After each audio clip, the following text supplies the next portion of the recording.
আপনারা কি জানেন ৩.৫ বছর লেট করেছিল ভারতের এই ট্রেন। এর চাইতে গরুর গাড়িও তাড়াতাড়ি যায়। ২০১৪ সালের নভেম্বরে বিশাখাপত্তনম থেকে মালগাড়িটি ছেড়েছিল। ১৪০০ কিলোমিটার দূরে অবস্থিত উত্তর প্রদেশের বস্তিতে পৌঁছেছিল ৩.৫ বছর পর। কেন এত দেরি হলো? ট্রেনটি কোথায় এবং কিভাবে আটকে ছিল? কোথায় হারিয়ে গিয়েছিল? এর কোনো সদুত্তর দিতে পারেনি রেল। জাপানে কোনো ট্রেন যদি ১ মিনিট দেরি করে তবে রেল কর্তৃপক্ষ যাত্রীদের কাছে ক্ষমা চায়। ভারতে অবশ্য প্রায় সব ট্রেনই লেট করে। বর্ষা বা শীতকালে তো কোনো কোনো ট্রেন ৮ থেকে ১০ ঘন্টা পর্যন্ত লেট করে। কিন্তু একটি ট্রেন এই বিষয়ে রেকর্ড করেছিল। কয়েক ঘন্টা বা কয়েক দিন নয়, ট্রেনটি গন্তব্যে পৌঁছতে দেরি করেছিল কয়েক বছর। তবে এটা কোনো যাত্রীবাহী ট্রেন ছিল না, ছিল একটি মালগাড়ি ওয়াগন। ১৪ লক্ষ টাকা মূল্যের সার ছিল ওয়াগনটিতে। আশ্চর্যের বিষয় হলো এই দেরির কোনো কারণ রেলওয়ে জানাতে পারেনি। ৩.৫ বছর ধরে ট্রেনটি কোথায় ছিল তাও জানাতে পারেনি রেল। বিশাখাপত্তনমের ইন্ডিয়ান পটাশ লিমিটেড থেকে সার আনার জন্য এই মালবাহী ট্রেনটি বুক করেছিলেন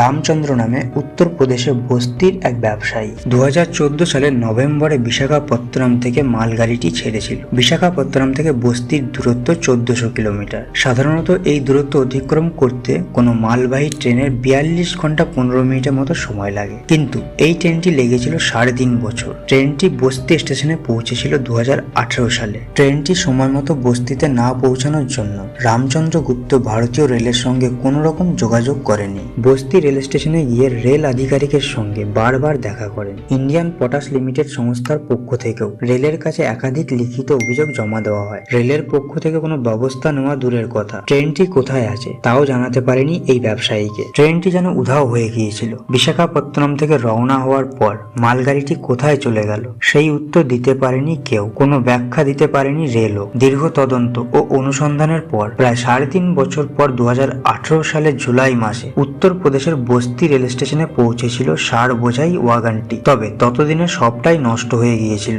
ওই নষ্ট হওয়া সার গ্রহণ করতে চাননি রামচন্দ্র গুপ্ত। রামচন্দ্র গুপ্ত আগে থেকে কোনো পেমেন্ট করেননি, ফলে সার সংস্থাটির ক্ষতি হয়েছিল লক্ষ লক্ষ টাকা। এরপর আইনি লড়াই শুরু হয়েছিল ইন্ডিয়ান পটাশ লিমিটেড এবং ভারতীয় রেলের। সেই মামলার পরিণতি কি হয়েছিল তাও জানা যায়নি। কিন্তু কেন এত দেরি হলো? ট্রেনটি কোথায়, কিভাবে আটকে ছিল, কোথায় হারিয়ে গিয়েছিল, এর কোনো সদুত্তর দিতে পারেননি রেল। আমরা যদি দেখি তাহলে এটাই ছিল রেলওয়ের সবচেয়ে বিলম্বিত ট্রেন। উত্তর পূর্ব রেলের প্রধান জনসংযোগ আধিকারিক সঞ্জয় যাদব জানিয়েছিল, কখনো কখনো ওয়াগন পুরনো হয়ে গেলে পুরো মালগাড়িটি দুর্ঘটনার মুখে পড়ার আশঙ্কা থাকে, তাই এই বগিটিকে ইয়ার্ডে পাঠানো হয়। এই ক্ষেত্রেও সম্ভবত এটাই ঘটেছিল। তো বন্ধুরা, এই ছিল আজকের কাহিনী। ভিডিওটি কেমন লাগলো? ভিডিওটি যদি ভালো লেগে থাকে তবে লাইক, কমেন্ট, শেয়ার অবশ্যই করবেন এবং এই ধরনের আরো রোমাঞ্চকর পুরাণ কাহিনী জানার জন্য আমাদের এই চ্যানেলটিকে সাবস্ক্রাইব করে পাশে থাকা বেল আইকনটি অবশ্যই ক্লিক করবেন পরবর্তী ভিডিওর আপডেট সবার আগে পেতে। তো বন্ধুরা, আজকের মতো এই পর্যন্তই। দেখা হচ্ছে পরবর্তী ভিডিওতে। ভালো থাকুন, সুস্থ থাকুন, ধন্যবাদ।